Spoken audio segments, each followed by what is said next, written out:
This morning as I was getting dressed, I was just digging through my stuff, my crazy styles and stuff, and I chose this pair of super shiny skin tight spandex disco jeans. And after struggling to put them on, it occurred, I started digging for a shirt to wear. And the shirt that I wore was a standard shirt. It was long, and what I was making sure of is that it covered my behind. Now, this may sound really silly, but what went through my mind was, why am I doing that? My understanding is there are women out there that actually do like to see a guy's rear end.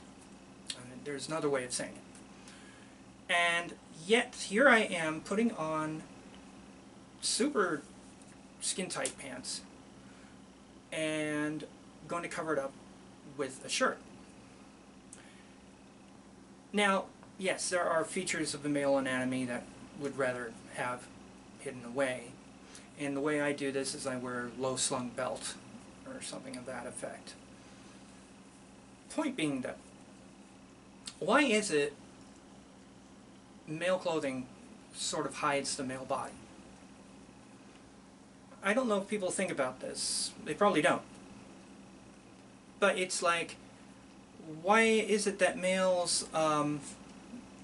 clothing is always practical, or almost always practical,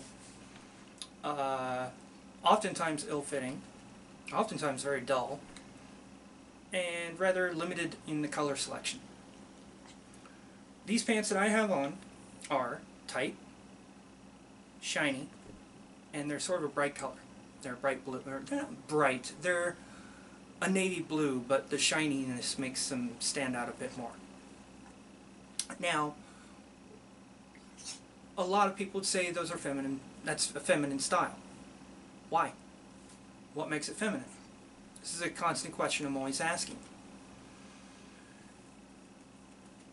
But it's also how male clothing, again, seems to hide the male build. Now, oftentimes I hear women saying that women's clothing is too sexual and all this sort of stuff. But I've seen women's clothing that isn't about celebrating the body, shall we say.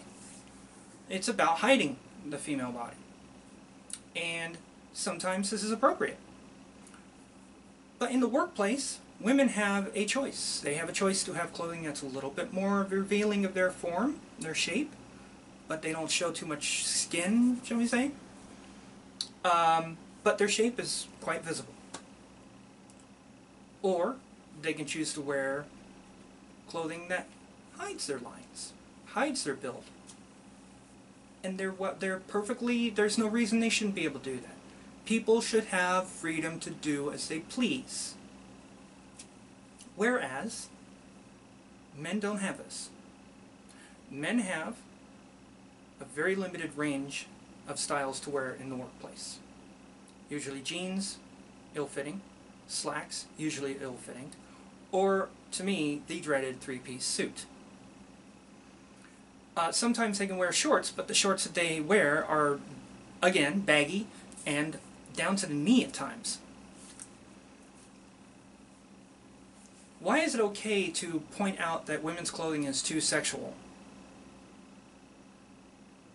At the same time, it's not okay to point out that men's clothing is dull, boring. You know, I see a lot of cross-dressers state how boring male clothing is.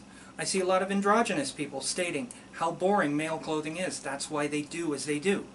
And guess what? The reason I do as I do is because male clothing is boring.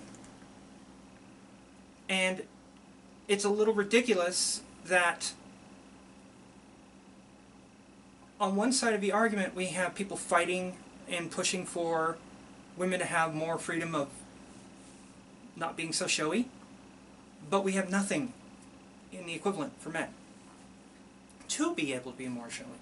I mean, my videos, my channel, and my page are all about trying to get men to, as men, go out in so-called feminine styles. and not trying to pass as a woman or not trying to be a woman. I call it androgyny. It's a form of androgyny. And so far I've gotten very little response. And it's kind of disappointing. And when I got dressed this morning, I actually said, you know what? Screw it. I'm going to wear a low slung belt. If people see a formation, oh well, guess what? Men have that. I'm going to wear a short shirt, and I just, oh, this is my outfit. You can see it. See the shiny blue, and I put on these belts and this sort of leather corset, and the top that I have on, and some fancy boots. All of this would be looked down upon because I'm a guy. Probably a woman would be put down for wearing this too, because again, it's shiny and it's begging for attention. That's the other thing I love, is when someone wears something that's a little bit more stylish, a little bit more out there, it's begging for attention. And it's like, why is that so bad? I mean, if you're not doing it at the expense of others, why is it so bad? You know? Or it's narcissistic. I love that. No, narcissism is a little bit different. I know people lump people with working on their self-image or having a different self-image than the standard into the narcissism thing, but that's totally wrong. At least that's what I've seen. So, I'm curious what people think about what I have to say. If they want to add more, please feel free. And comment about my outfit too. I love constructive criticism. Notice the term constructive. I've had people say your outfits are terrible, and it's like, okay, what's terrible about it? My makeup, the clothes themselves. If it's the clothes themselves, you can just go away, because I like the clothing, and I shouldn't be limited in being able to wear it. Shouldn't be limited socially, I shouldn't be limited legally, and I shouldn't be limited, well, those two things. And it's the same with other people too. So, give thought about, you know, guys having to wear stuff that really hides their bodies. You know, the term I use is that women are able to celebrate their bodies with their clothing. I've had women, usually feminists, come in and rip into me for saying that, and say that, you know, women's clothing celebrate body actually exploits it or something like that. And to an extent they're correct, but not on the level that they seem to want to push onto me. Alright, well, thank you for watching, and have a good day.